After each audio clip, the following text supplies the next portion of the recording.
And we are rolling like I'm some kind of professional. You'd think after about 330 of these videos I'd actually be, know what I'm doing and what I'm talking about, but no. So the last French one of this little run, and this is probably the most unusual, and they've all been pretty unusual, to be perfectly honest. So this particular donation was from the ever magnificent and just unbelievably generous Tobias von Neubronner. Thank you so much for all you've done, Tobias. I think this is the last one of your donations, but he's an amazing bloke. He really is just an incredible guy. And he actually sent me a few samples. He sent me more than one of from this company, Michel Couvreur. I think it's Couvreur, that's what I'm going with. My pronunciation is pretty rubbish. But I had to kind of pick one of them in order to go with it. So Intravaganza is the one that I've gone for. So Michel Couvreur is, I think it's Couvreur, deal with it if it's wrong, is this guy who is, he sounds French, but he's actually Belgian.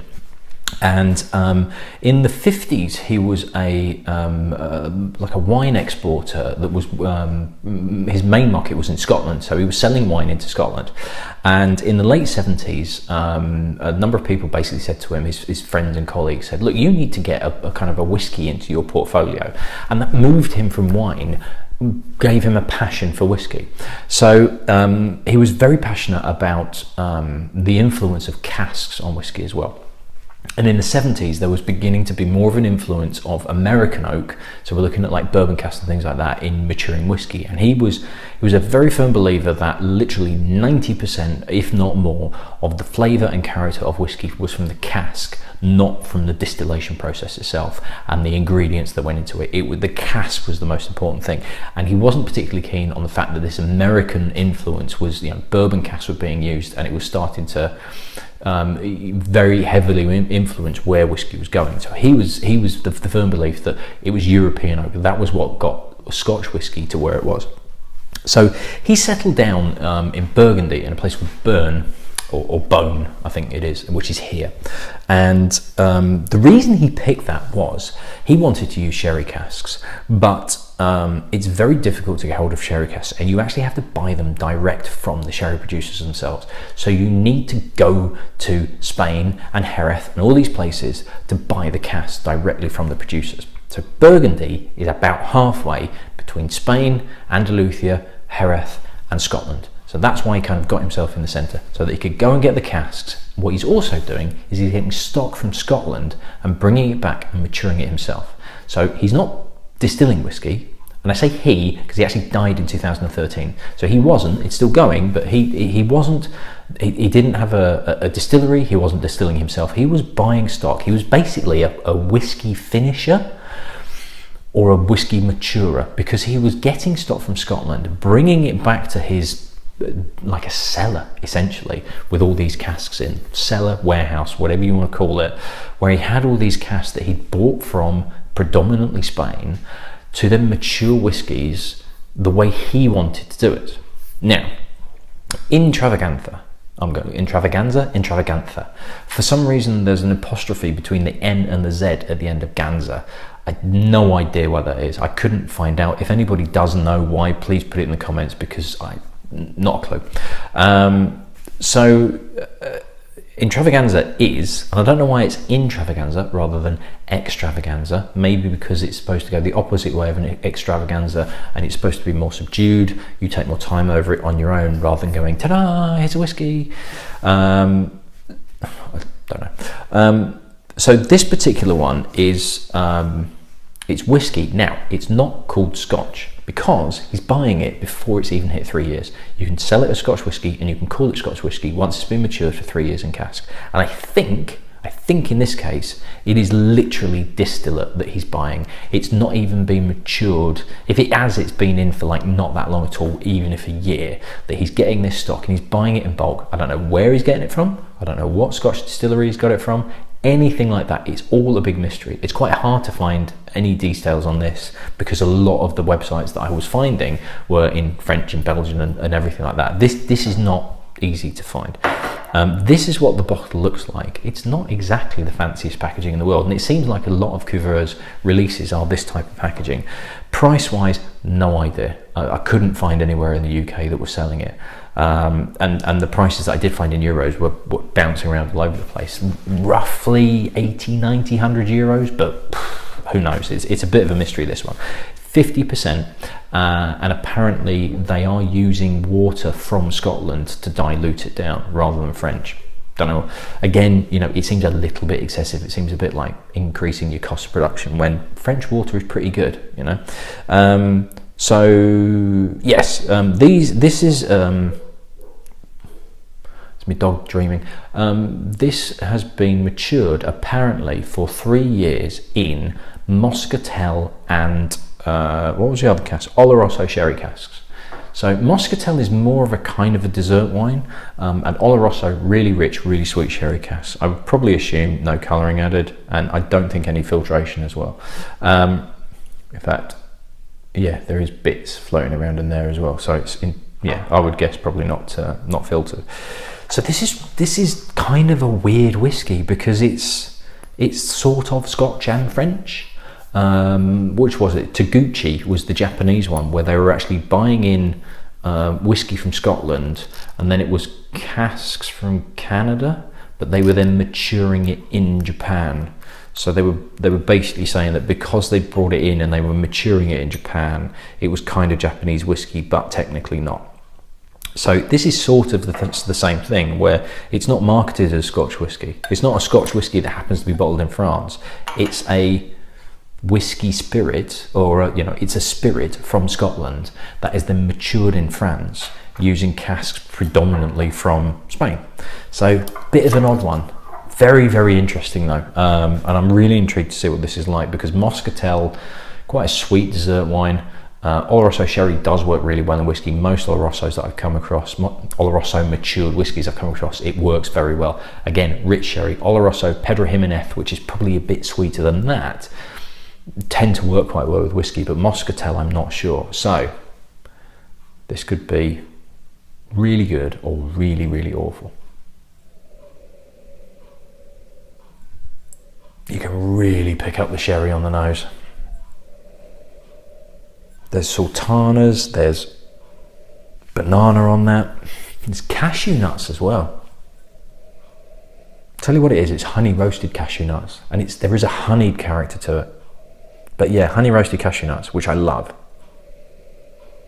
But it's almost a little bit too sweet. And there's something else as well. There's a slightly, it's not quite chemically, but there's a sharpness to it as well that kind of works. But I can imagine it could be a little bit off-putting, because if you get too much of the sharpness, it does actually kind of, 50% as well, so it's a higher percentage. So there is that element of the higher ABV kind of affecting your nose, but there is some kind of sharpness, but there's also there's sort of a lemon peel oiliness to it. It's a very unusual nose.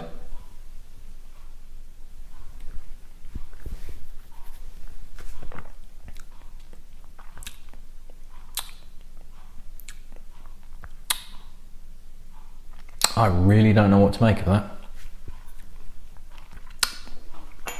Definite sherry character. I'm going to get a little bit of water in my jigger, because I think it's going to need maybe a touch in, and I haven't got my what do you call it? Syringe is the other end of the room, and last time I tried to get anything from the other room, I pulled over the iPad, so I ain't going to do that. I'm going to use my jigger. But there's a real intense sweetness, and there's a real intense, like, concentrated banana. But we're not even talking about banana sweets here. It's like a banana essence.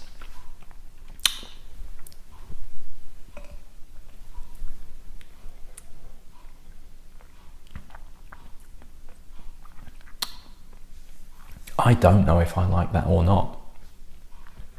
It's really intense, but it's a really intense sweetness. Now, I like sweet stuff, and I like sweet whiskies. I'm going to put a few drops in to see if I can knock it down a little bit. But this is a bit too full on, and it's not even like Bren and Starwood, which were really, really heavily, they felt like they were really heavily sherried. It was like cognac casks with the Bren, but it was really sweet and really intense and unctuous, but it worked really well.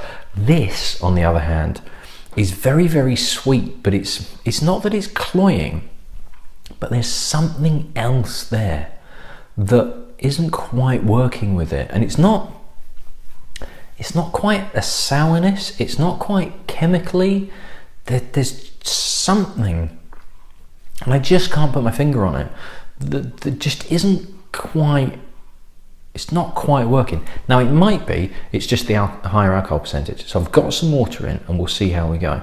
In fact, I'm going to take a little bit of a sip of the remainder of the water to try and clear this out a little bit, just to see if it is the percentage.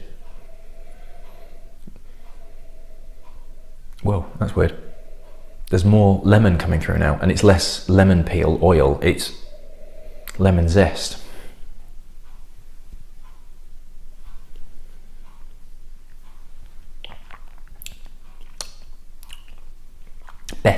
Better with water, definitely. That weird off colour to it is still there, but it's tempered way down, way down. But there is still, there's just, it's not sweet enough, it's not rich enough, it's not unctuous enough, but it's not delicate. It's a weird whiskey. I really don't know if I like this or not. It's just not, it's ticking some boxes, but it's leaving others blank, and it's just not quite, something's not right about this. It really is unusual, and it's kind of a bit hard work because of it.